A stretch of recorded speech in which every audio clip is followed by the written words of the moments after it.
পূবালী ব্যাংকের সাবেক প্রধানমন্ত্রী শেখ হাসিনার ব্যাংক লকারের সন্ধান পেয়েছে জাতীয় রাজস্ব বোর্ড, এনবিআরের কেন্দ্রীয় গোয়েন্দা সেল সিআইসি। সকালে রাজধানীর মতিঝিলের পূবালী ব্যাংক শাখায় এই লকারের সন্ধান পেলে আইনি কারণে তা খোলা যায়নি, ফলে জানা যায়নি কি আছে শেখ হাসিনার লকারে। আরও জানাচ্ছেন গোলাম কাদির রবু।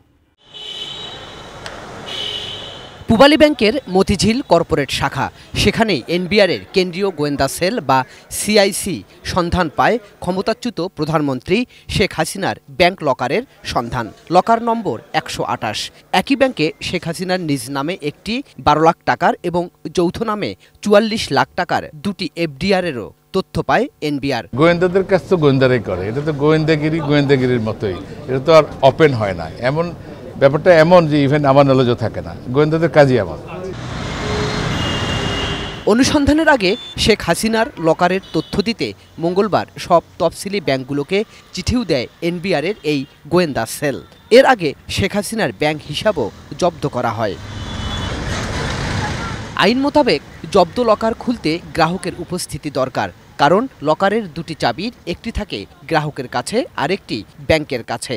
কিন্তু শেখ হাসিনা বিদেশে অবস্থান করায় এ লকার খোলার আইনি নিয়ম কি হবে? যার নামে যে লকারটা করা হচ্ছে, উনি যদি অনুপস্থিত থাকেন, অর্থাৎ উনি দেশে বা দেশের বাইরে থাকেন, সেই অবস্থায় এটা ভাঙার কোনো সুযোগ নেই। এটা ব্যাংক কোম্পানি ওই ম্যাজিস্ট্রেট এনে এই প্রক্রিয়া আনতে পারবে না। যেটা করতে হয়, যেই কর্তৃপক্ষ এটাকে ভাঙতে চাচ্ছেন বা খুলতে চাচ্ছেন এই লকারটা, তাহলে তাদের আইনে এই ধরনের কোনো ব্যবস্থা যদি থাকে তাহলে তারা এটা করতে পারেন, এবং যদি এটা না হয়ে থাকে তাহলে আদালতের নির্দেশে এই ধরনের এইটার খোলার ব্যবস্থা গ্রহণ করা যায়। বসুন্ধরা টিস্যু, অশুদ্ধতার বিরুদ্ধে এক বিন্দুও ছাড় নয়।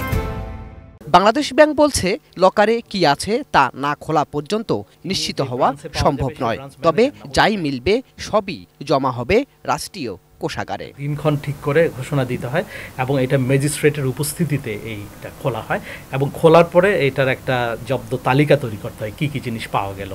গোলাম কাদির রবু, এটিএন নিউজ, ঢাকা।